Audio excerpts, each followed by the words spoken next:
Welcome to the Dance to Heal podcast. I'm your host, Jenny C. Cohen. Join me as I share stories of how life is a dance. I'm a cancer survivor, mother of two, and an award-winning performer who found that mind and body connected movement is vital to healing in a way that is safe and tailored to your life.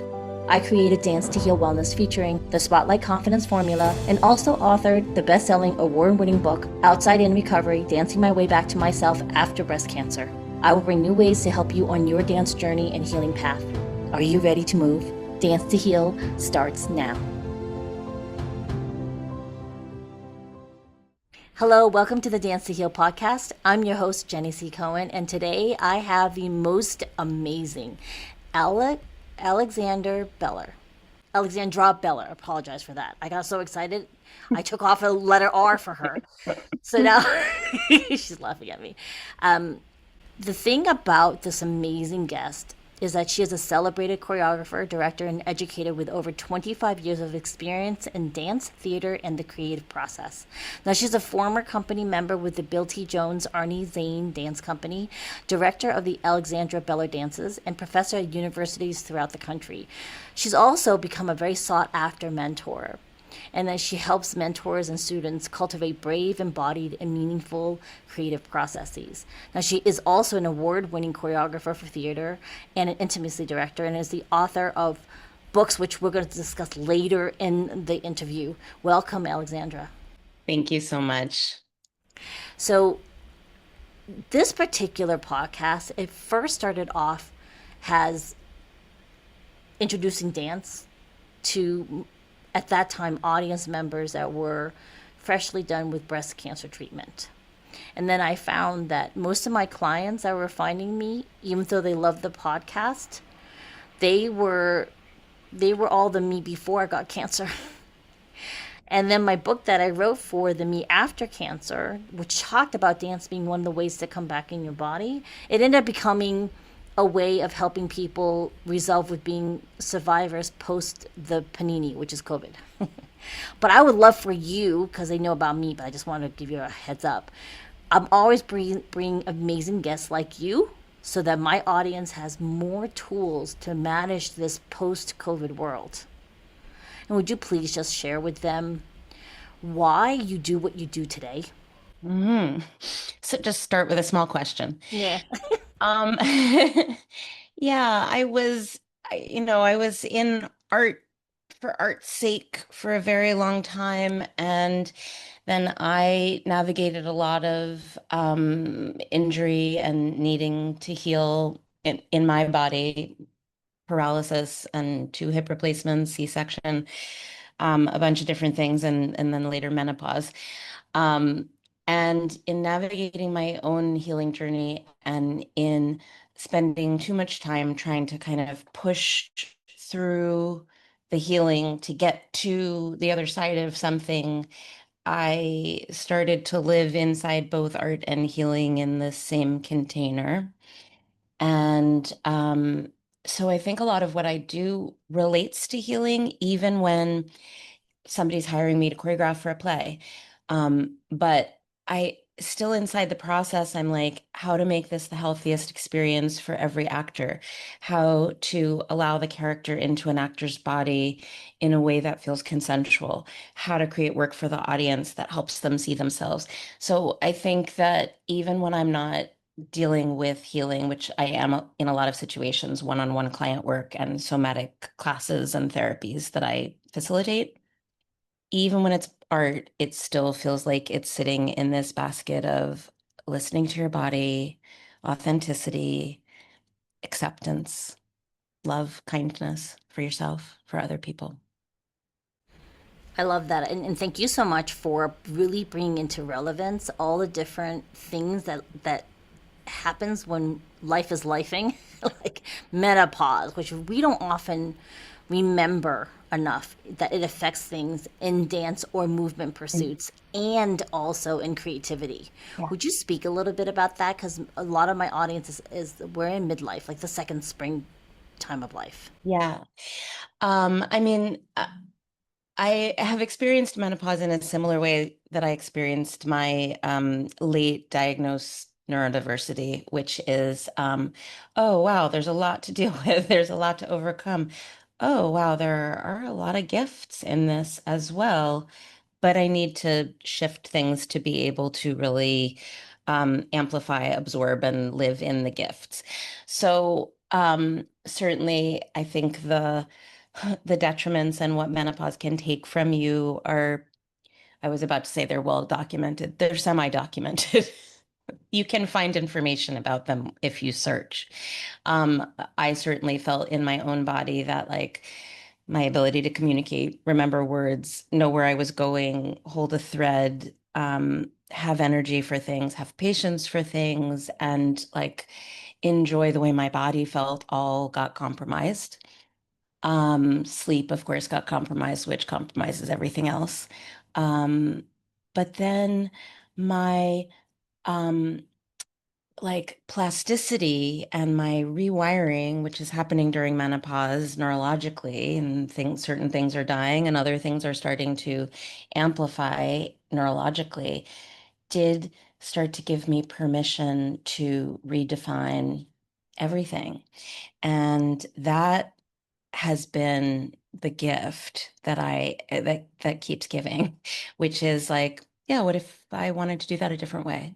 If this isn't working, what if I let go of the expectations, assumptions, way it's been done, et cetera, and reconfigured that for myself, reinvented that for myself. And that has been a remarkable gift. I love that perspective. In the past, because you haven't been here yet and you'll be returning, I'm just going to tell you that now, but just for today, you've talked a lot about dismantling habits. Why is that so important for artists? And I'm saying anybody is an artist, okay? You're all artists in my community. I'm sorry, you create things. So we're all artists. So this is pertinent to you. Sorry, back to your question. Why is that so important for art, for us?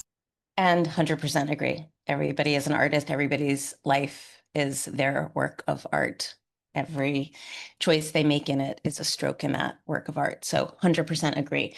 Why is dismantling habits important? I'll back up one little beat and say there's nothing wrong with habits. We need habits. Habits are also how we can daydream and mind wander and invent, create, reform, because I'm not thinking like, well, which hand should I use to brush my teeth today? Although I'll just interject, switching your hands to brush your teeth is a way to break a habit, and you can break some neurology around that that can be useful. But habits are also good.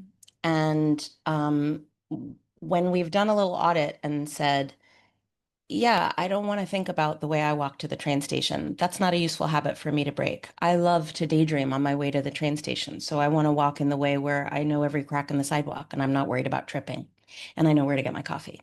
Or you can say, I am feeling in a rut by the time I get to work. I want to try to take a slightly new route to the train station every morning for a week and just see what that does for me. So it's not that just by rote breaking every habit, arbitrarily is good, but taking an audit of our habits and saying, like, which ones are giving me peace, bringing me needed safety, not like hiding safety, but like necessary safety, comfort, stability in ways that feel really good, grounding, allow me the ability to be brave in other places, take risks, daydream, invent, and which ones are stilting me or constricting me. And once we've done that audit, um, this ability to think in a new way, look at something from a new angle. I don't think I have to sell that to anybody. Breaking habits is being creative, right? The minute we're not doing something the way that we've always done it, we are creating. Even if we're doing it another way that we know how to do it, we're not like inventing it from scratch. It still is like, oh, I'm now thinking of this. So it's mindful, right? And sometimes I think that word mindful gets put in air quotes and it gets a little bit of an eye roll. Like, I have to be so serious if I'm mindful, right? I have to be in this like really serious, dispassionate, consciousness. And it feels like it's going to be boring. But, being mindful can be being playful. It just means I'm awake. I'm aware. I'm walking this new route to work. I saw a new tree. There was a butterfly on that tree, so that's mindful just as much as like being philosophical or, really deep. So, my wonderful audience, we've only just started this interview, but I want to remind you that you can get in touch with Alexandra on her website, and that's at alexandrabellerdances.org. I'm going to spell that for you: Alexandra dances.org. Now, you can go to her link that'll be in the descriptor for this episode, okay? She has a lot of free resources and some amazing opportunities for you to work with her. Back to the questions, because we're really talking about to for me it leads me to the next question for you about trusting yourself. Like, what does it mean to you to trust yourself in the creative process, and how do artists that you work with actually do that? Yeah, trusting ourselves in general is can be fraught, I think. And I think sometimes we make it a little too big. And sometimes even the idea of like, well, what part of me am I trusting? I don't necessarily trust all the parts of me all the time. For me, sometimes it's about trusting information that I have. Like I teach a practice called Bartenia Fundamentals, which I describe as being the user manual for the human body, kind of how each joint works, what direction things move, how things spiral or move in the body, that kind of thing. I trust that practice of Bartenia Fundamentals, which I did not invent, implicitly. I know that practice will heal somebody. So even if I'm walking into a classroom one day and I'm not feeling amazing about myself, my confidence is a little bit low that day, but I'm thinking, I trust Bartenieff though. So that I can trust. So sometimes it's also about breaking down parts of ourselves and saying, what can I trust right now? Um, the reason why it's so important to trust ourselves is that our intuition uses our faith, our trust as fuel. And if I don't trust myself, my intuition has nothing to nourish it. It is fueled, fed, and moved by faith, trust. Otherwise, I'm looking at something and I'm like, oh, I have a feeling. Is it, I don't know, maybe not. Never mind.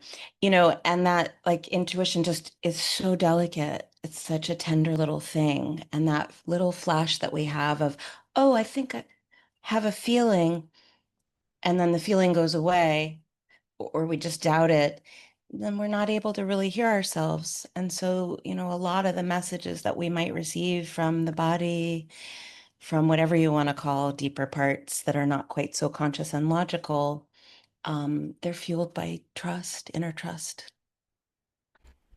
So it does bring us into that whole part about paying attention to ourselves. And then that for me goes to the next question that you've answered before in the past. We still want your answer on this show about the relationship between creativity and the parts of ourselves we usually try to hide. Yeah. So, one of the things that I think gets in the way of intuition and trust is shame. And we all hold shame. And I think, most of your listeners probably know in their head and hopefully have experienced that the fastest way out of shame is exposure, is sharing something, is saying it, even if it's out loud to yourself. I feel ashamed of this scar. I feel ashamed of the way this part of my body looks. I feel ashamed of the fact that I don't feel able to read much anymore, or that I watch TV before bed, or whatever it is, right? Even just saying it out loud to yourself can be like the beginning of de-shaming it, deloading it.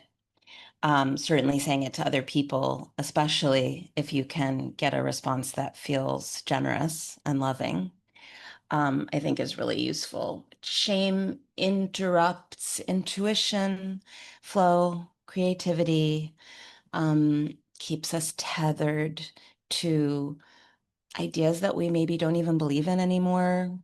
Patriarchy, capitalism, ableism, etc. Like things that if somebody said, do you think there's really only one like ideal body? Do you think there's only one, I don't know, way to be intelligent, we'd be like, no, of course not. That, I strongly disagree with that. I could, write a paper on how much I disagree with it. But in our body, some part of us is still like, oh, but this doesn't align with this one stereotype or assumption or aesthetic or something like that. And so shame just halts progression and flow. And for me, I'm like, we only have one finite life. We really have no idea until we get close to the end, sometimes all the way to the end, how long that life is. And like, do we want to spend it hating ourselves? No. Well, I mean, it it's just one of those things where I feel oftentimes we as a society we're kind of like all or none. We don't know how to have it halfway and to give ourselves grace at the same time, rest. How does one who sees herself or himself as an artist, how do we stay porous and brave without becoming overwhelmed or burned out? Yeah, well, it's the same way that we create, which is listening to what's true.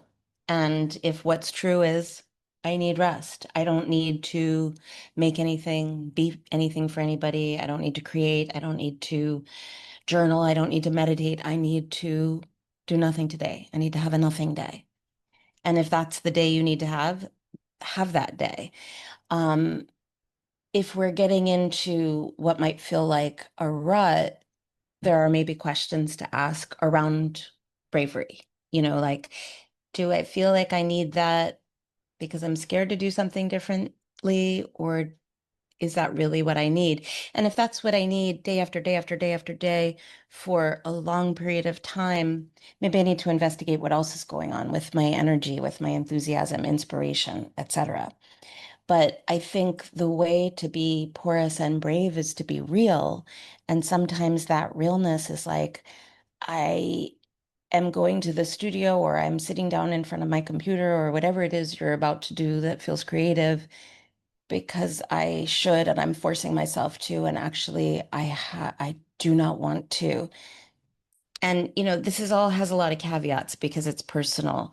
Sometimes we need to investigate the do not want to. Sometimes we need to put ourselves in the room anyway.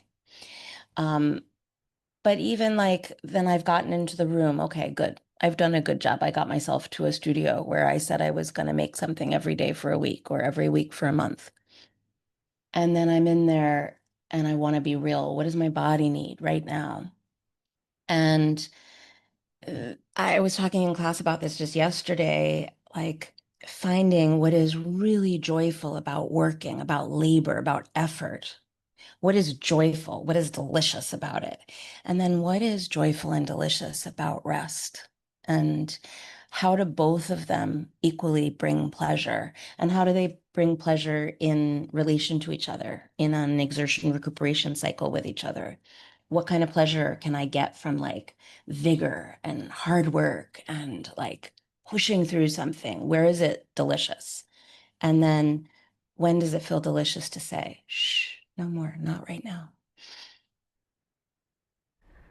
I was just gonna let that marinate for a second. I like that. I really like that reminder and the fact that I'm hearing that you're equating them as both very equal, right? There's no one better or worse.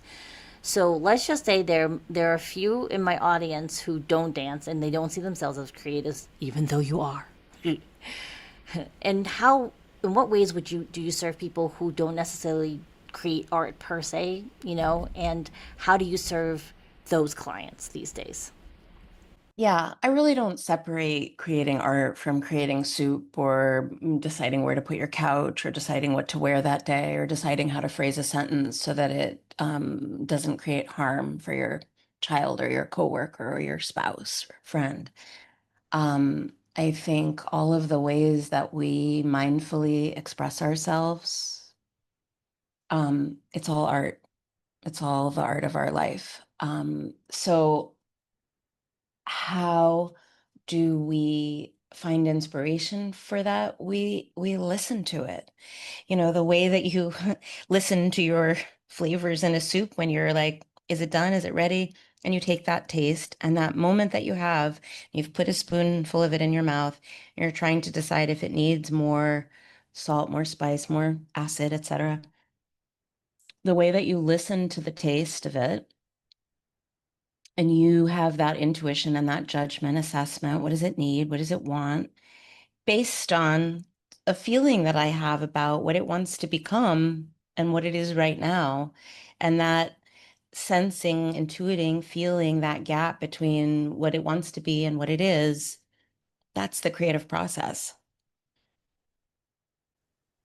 I love that. I love that. So, my audience members, don't forget that you can get access to all of this deliciousness of Alexandra on her website at alexandrabellerdances.org. And that link is already in the podcast description. So, you can just keep paying attention to our interview, but then go to the description and link onto for her free references there. However, there's another thing that I want to ask you all about because I'm very excited. I saw it on your website about your book that's coming out later this year and another one that's coming out next year. Will you tell us all about your projects? Yes, I'm very excited. Yeah, September 2026, Bloomsbury is releasing a book called The Anatomy of Art, Unlocking the Creative Process for Theater and Dance. And it takes 12, I'm going to call them facets of the creative process. And these are things we use, yes, in making dance and theater, but we're using them in our conversations and, the way we do most everything: time, space, meaning, relationship, environment, process, faith, facts, material, communication, context and culture, and priorities. So 12 ideas. And in each of those is a chapter. In each chapter, there's an essay and an embodiment exercise, a creative process exercise to like make something in order to throw it away, a score to make something to keep, writing prompts, questions, a contribution from someone in the field. And it's meant to be a mentor for you. I think, especially in performing arts, there's very little mentorship outside of school for creators. I think as performers, you get lots of feedback on your work, but as creators, we have very little access to mentorship. And I've had the honor and the pleasure of mentoring a lot of artists at all different stages of their career, including like very seasoned artists who are like, I'm sick of myself. Help me get out of my way. I'm sick of being the one to give myself ideas. Um, and after all that time in the studio and online with different artists, I was like, oh, there's such a dearth of love and support, but also like challenge and rigor and get out of your way and break your habit and work harder, even when sometimes the work is working less. Like sometimes the hard work is to say enough for today, or I'm going to rest, and it's work.